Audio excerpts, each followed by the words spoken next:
دیکھیں نا ہم کیا کرتے ہیں، جب میلاد النبی کا ببرکت مہینہ آیا، ایک محفل کی، چاند نعرے لگائے اور اس کے بعد سو گئے۔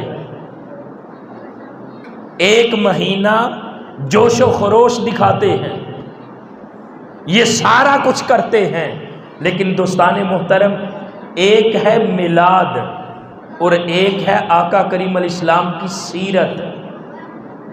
میلاد النبی مناتے ہیں اس لیے کہ میلاد منانے کی وجہ سے حضور کی محبت بڑھتی ہے، حضور کے ساتھ ایمان والا رشتہ مضبوط ہوتا ہے، اور اس کے ساتھ ساتھ جو 11 مہینے ہیں ہمیں چاہیے کہ وہ محبوب آقا کی سیرت بھی اپنائیں، اس لیے کہ جس محبوب کا میلاد ہے اسی محبوب کی سیرت بھی ہے۔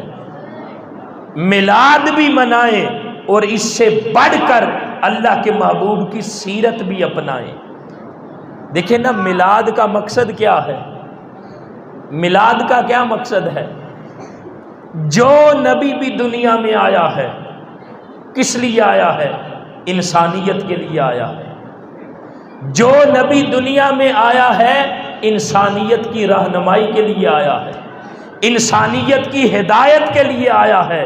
تو میرے اور آپ کے آقا بھی کس لیے آئے ہیں؟ میری اور آپ کی رہنمائی کے لیے، میری اور آپ کی ہدایت کے لیے۔ میلاد بھی منائیں لیکن حضور کی سیرت بھی اپنائیں، تاکہ میلاد منا کر حضور کے ساتھ ایمان والا تعلق مضبوط ہو، حضور کی سیرت کو اپنائیں تاکہ حضور کے ساتھ جو عمل والا تعلق ہے وہ بھی مضبوط ہو۔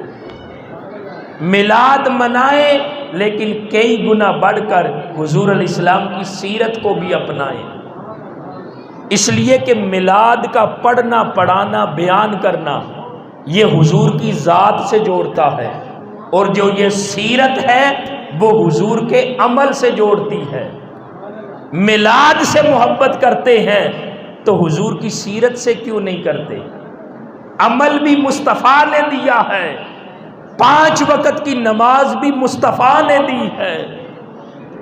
میلاد مناتے ہیں اور خدا کی بارگاہ میں ہم سجدہ ریز نہیں ہوتے۔ پتہ ہے جس محبوب آقا کا ہم میلاد منا رہے ہیں، ہمارے محبوب آقا جب پیدا ہوئے، پیدا ہوتے ہی میرے آقا نے اپنا سر انور سجدے میں رکھ دیا تھا، پیدا ہوتے اپنا سر انور سجدے میں رکھا۔